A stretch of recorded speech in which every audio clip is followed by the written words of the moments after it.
Welcome back, everyone. Ready for another deep dive? Today, we're tackling a topic that's, well, kind of explosive, right? We're talking escalation dynamics. Yeah, it's a heavy one, but so important for understanding just how conflicts evolve and why things will sometimes spiral out of control. Exactly. And to help us navigate this, we're going to use this idea of the escalation ladder as our guide. Yeah, the escalation ladder, it's a powerful framework. I mean, it helps us make sense of those choices that nations make, when things get tense. Okay, so help me picture this ladder. Like, what are we talking about here? So at the very bottom, you have diplomacy.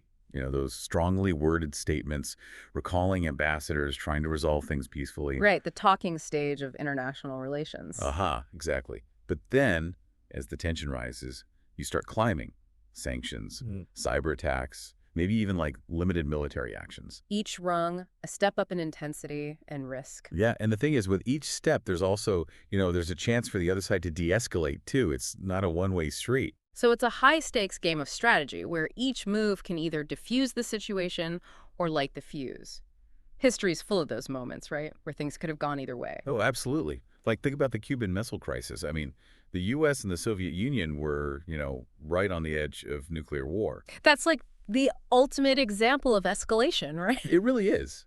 But, and this is important, a lot of people miss this, there were specific actions that led to de-escalation. Oh, really? Like what? Well, like Kennedy's decision to impose a naval blockade. Oh, right. Yeah. Instead of like a full-on attack. Exactly. It was forceful, sure, but it wasn't like a direct attack. It gave Khrushchev a way out. Yeah, it gave him a way to save face while removing those missiles. It was strategic. So it wasn't just dumb luck that got them out of that mess. No, no, no. It was understanding that escalation ladder, knowing how to apply pressure without, triggering the worst case scenario. So that brings us to escalation dominance, right? Yeah. Escalation dominance. It's not about, just being the toughest guy around. It's not just about brute force. No. It's about control. Being Yeah. able to kind of, to guide the pace and the direction of that escalation. To influence your opponent's moves. Exactly. Like you're making certain actions just too risky for them to even consider. So it's like chess. You're thinking several moves ahead. Precisely. It's not just about winning a single battle. It's about shaping the whole game. Like, imagine a country with, say, a really strong missile defense system. Even if they're not like the biggest military power overall. Right. Even then. That system, that defense, it acts as a deterrent. It sends a message. Like, don't even try it. Exactly. Any aggression, and they'll face, overwhelming force. So it's kind of psychological, too. It's projecting strength even if you never actually have to use it. Yeah, it makes your opponent hesitate. Think twice before making any rash moves. Which leads us to, well, I think everyone knows where we're going with this. Yeah, I mean, it's hard to talk about escalation dynamics without talking about Ukraine. The war in Ukraine, yeah, it's a textbook example of this stuff playing out in real time. It really is. And we see, NATO countries, they're walking this tightrope, Trying to support Ukraine without provoking Russia. Yeah, sending weapons, but, hesitant to send in troops. Because that would mean a direct confrontation, a huge escalation. Exactly. And then on the other side, you have Putin making those veiled threats, rattling the nuclear saber. Yeah, classic escalation dominance, right? Oh, absolutely. It's a way of, kind of trying to set those red lines, saying, look, we have this ultimate option, so don't push us too far. But it's scary, right? Because it raises the stakes for everyone. Of course. It injects this uncertainty, this fear into the equation. Because nobody, not even Putin, I'd argue, can truly predict how things will play out if those threats become reality. And that's the danger with escalation. One wrong move, one miscalculation, and you could trigger unintended consequences. Things can spiral out of control so quickly. And, it's not just Europe where we're seeing this play out, this whole escalation thing. It's a global dynamic. Yeah, you're right. The U.S. and China come to mind. Especially in the Indo-Pacific, there's so much tension there. Oh, absolutely. That's been brewing for years, really. But how does the escalation ladder apply there? It seems different from, the Ukraine situation. It is different. It's a different kind of chessboard, you could say. Fewer tanks, more Yeah. trade wars, cyber stuff. Yeah, there's that. But the underlying principles, they're the same. It's all about, jockeying for position, signaling strength, but trying not to, to trip any wires that lead to direct conflict. So give me an example. What are some of the moves on this particular chessboard? Well, you've got China, right? They're asserting their claims in the South China Sea. Hmm. building up their military presence, using economic leverage, sometimes, well, sometimes pretty aggressively. And the U.S. response? The U.S. is pushing back, of course. They're increasing their own military presence in the region, strengthening alliances with countries like Japan, Australia. It's all about, maintaining that balance of power. Trying to deter China from making any, well, any drastic moves. Exactly. And then you've got the economic piece of it, which, honestly, that adds a whole other layer of complexity to the situation. Because the U.S. and China, their economies are, like, totally intertwined, right? Yeah, I mean, they're practically joined at the hip, economically speaking. Yeah. So any kind of escalation, any kind of conflict, it would hurt both sides badly. So it's almost like they're holding each other hostage with their economies. In a way, yeah. I mean, that economic interdependence, it can act as a deterrent. Nobody wants to start a war that's going to wreck their own economy. Mutually assured economic destruction. Yeah, something like that.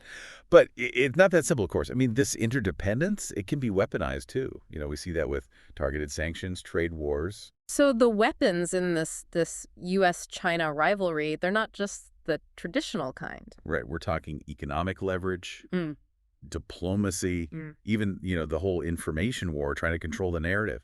Global public opinion matters. It's like the battlefield has expanded. It's not just about who has the most tanks anymore. Exactly. And, this brings up another point. Escalation, it doesn't always mean like tanks railing across borders, You're talking about, like, proxy wars. Yeah, where countries support different sides of a conflict, but they're not directly involved, at least not officially.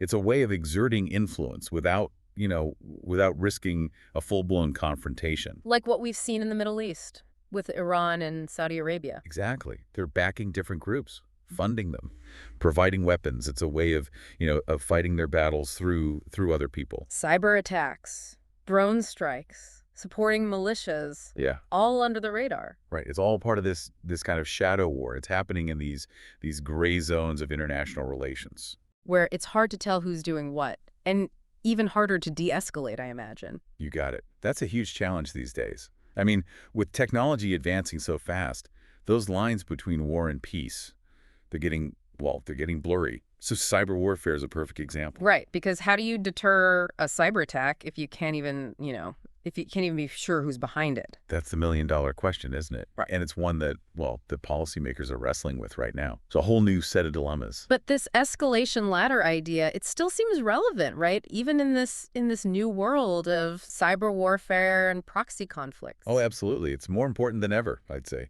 It helps us understand the motives, the potential consequences of different actions.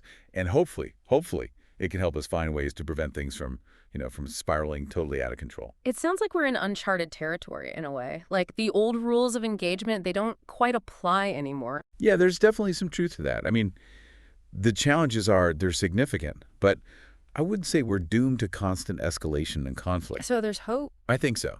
We're starting to see a shift. There's a growing recognition that these problems, they're just too complex, too interconnected for any one country to solve on their own. So more cooperation, more diplomacy. Exactly. We need multilateralism, countries working together, international organizations. It's the only way to address these shared threats. And, there's a growing understanding that preventing conflict, in the long run, it's a lot more effective and a lot less costly than trying to win wars. So a shift in focus from winning wars to preventing them in the first place. Precisely. And that means addressing the root causes of conflict. Poverty, inequality, political instability. It's a long-term game, but it's the only game that really matters. That's a more holistic approach, right? Exactly. It's not just about military strength or economic dominance. It's about creating the conditions for peace. It sounds like we're talking about a pretty fundamental shift in thinking. Moving away from this idea that international relations is a zero-sum game. Yeah.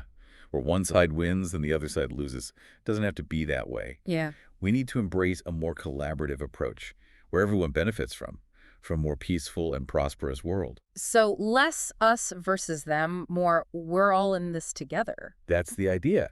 And, this is where the power of individuals comes in. It's not just about what governments and leaders do. It's about all of us, our choices, our actions. You're saying individuals can actually influence these global dynamics. I really believe that. I mean, we may not be presidents or generals, but we can still make a difference. It starts with understanding, with being informed. Educating ourselves about these issues. Right. Reading different perspectives. Yeah. Challenging our own assumptions. Because the more we understand, the better choices we'll make. Right. And those choices, they have a ripple effect. So it's not just about knowing what's going on in the world. It's about, like, engaging with it. Exactly. Have those tough conversations with people who might see things differently than you do. Challenge prejudice and discrimination. Support organizations that are working for peace. So action, not just awareness. Exactly. And it doesn't have to be, some grand gesture. Start small. Have those courageous conversations with your family and friends. Speak up when you see injustice. Be an advocate for peace in your own community. Those small actions, they add up. It's a reminder that change doesn't happen overnight. It's a process. And it's a process that requires patience, persistence, Yeah. and a belief that, that a better world is possible. So we've gone from the escalation ladder, these global power dynamics, to the power of individual action. It's quite a journey. It is, isn't it? And it shows how interconnected everything is. It's not just about governments and armies. It's about all of us making choices that either contribute to conflict or pave the way for peace. It's kind of mind-blowing, right? To think that our individual choices could actually, like, impact global conflict. It is powerful. Yeah. It's like we're not just these helpless bystanders.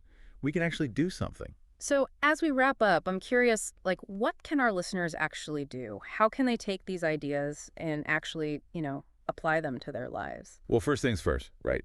Stay informed. Know what's going on in the world. Really read different perspectives and challenge your own assumptions. Mm-hmm. Don't just stick to what's comfortable. Yeah, like, don't just stay in your echo chamber. Exactly. Knowledge is power, right? Mhm. The more we understand these complex dynamics, the better choices we can make as individuals, as citizens. Okay, so stay informed. What else? Well, then, find ways to get involved. Support organizations that are working for peace, Mhm. promoting dialogue, understanding. There are so many out there doing amazing work. Right, so put your money where your mouth is. Right. Or your time, or your energy. Exactly. And then, and this is a big one, engage in conversations. Real conversations with people who might see things differently than you do. Have those tough conversations. Yeah. Challenge prejudice, discrimination whenever you see it. In your own community, in your own family. Speak up. So it's about, like, building bridges, right, instead of walls. You got it. And remember, it doesn't have to be like this huge dramatic thing. Yeah. Start small. Have those courageous conversations at the dinner table with your friends. Be an advocate for peace in your own, in your own little corner of the world. Because even those small actions, they can have a ripple effect. Absolutely. And they add up. And remember, change, real change, it takes time. It's not a sprint, it's a marathon. Right. You need patience, you need persistence, and you need hope. You got to believe that a better world, it's actually possible. That's a good note to end on. This whole conversation, it started with, escalation, conflict, all this heavy stuff. But really, what it comes down to is hope and action. We're not powerless. That's the message I want people to take away. We all have a role to play in creating a more peaceful world. Well, thank you so much for guiding us through this. It's been eye-opening, to say the least. It's been a pleasure, really. And to everyone listening, thank you for joining us on this deep dive. Stick with us. We'll be back soon to explore, well, who knows what. That's the fun part, right? Until then, stay curious out there. And stay engaged.